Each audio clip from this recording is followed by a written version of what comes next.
नमस्कार. मुख्यमंत्री माझी लाडकी बहीण योजना ही पुढील महिन्यापासून बंद होणार आहे. सरकारच्या तिजोरीवर असंख्य कर्ज या योजनेमुळे झालं आहे. सोबतच सरकार निवडून येण्यासाठी ही योजना सरकारने जी चालू केली होती त्याचा पुरेपूर फायदा ही सरकारला झाला आहे. त्यानंतर सरकारला या योजनेची आता सध्या स्थितीमध्ये काही गरज नाही आहे. त्या कारणामुळे आता ही योजना पुढील महिन्यांपासून बंद होणार आहे अशा असंख्य बातम्या आपल्याला सोशल मीडियाच्या माध्यमातून बघायला मिळत आहे.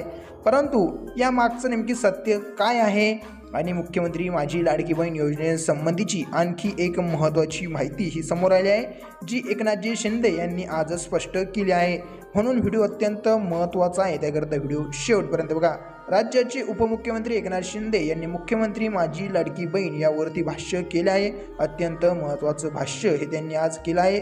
महिला बालकल्याण विकास मंत्री आदिती तटकरे यांनी 26 लाख लाभार्थी अपात्र असल्याचं सांगितलं होतं. त्यानंतर आता एकनाथजी शिंदे यांनी या योजनेसंबंधीची एक मोठी कडी ही उघड केली आहे. मुख्यमंत्री माझी लाडकी बहीण योजना बंद होणार असं विरोधकांनी एकमेकांना महायुतीला चिडवलं होतं. पण आता राज्याचे उपमुख्यमंत्री एकनाथजी शिंदे यांनी याच योजनेबाबत मोठं विधान केलं आहे. महायुती सरकारचा निवडणुकीत विजयी होण्यामागचं या योजनेचं मोठं योगदान आहे. मात्र आता ही योजना बंद पडणार असल्याचा विरोधकांचा सूर आहे. यावर उपमुख्यमंत्री एकनाथजी शिंदे यांनी मोठं वक्तव्य केलं आणि विरोधकांना चांगलंच तोंडावर पाडलं. या योजनेवर उपमुख्यमंत्री एकनाथजी शिंदे म्हणाले की मुख्यमंत्री लाडकी बहीण योजनेवर बंदी आणली जाणार नाही. त्यांनी स्पष्टपणे सांगितलं की राज्य सरकारने निवडणुकीत दिलेली सर्व आश्वासने ही पूर्ण केली जातील. एकनाथ शिंदे म्हणाले की निवडणुकीदरम्यान शेतकऱ्यांच्या कर्जमाफीबाबतची आश्वासने देखील टप्प्याटप्प्याने पूर्ण केली जाईल.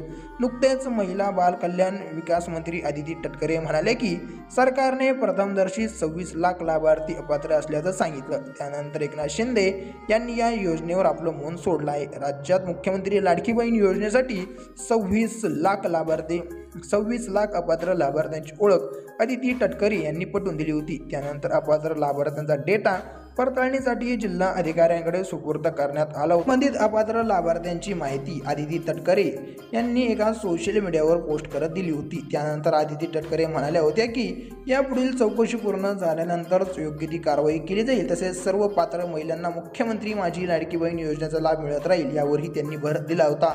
म्हणजेच बातमी तुमच्या लक्षात आलेली असेल की पुढील महिन्यापासून जी लाडकी बहीण योजना ही बंद होणार आहे अशा ज्या बातम्या सध्या सोशल मीडियाच्या माध्यमातून पसरत आहे. सोबतच जो विरोधकांनी सूर यावरती धरला आहे, या दोन्ही देखील गोष्टींवर एकनाथजी शिंदे यांनी मोठं वक्तव्य करत त्या गोष्टीची योग्य ती माहिती अशी दिली आहे की लाडकी बहीण योजना ही अजिबात बंद ही काय होणार नाही आहे. जोपर्यंत हे सरकार आहे तोपर्यंत ही योजना चालूच राहील असं त्यांनी सांगितलेलं आहे.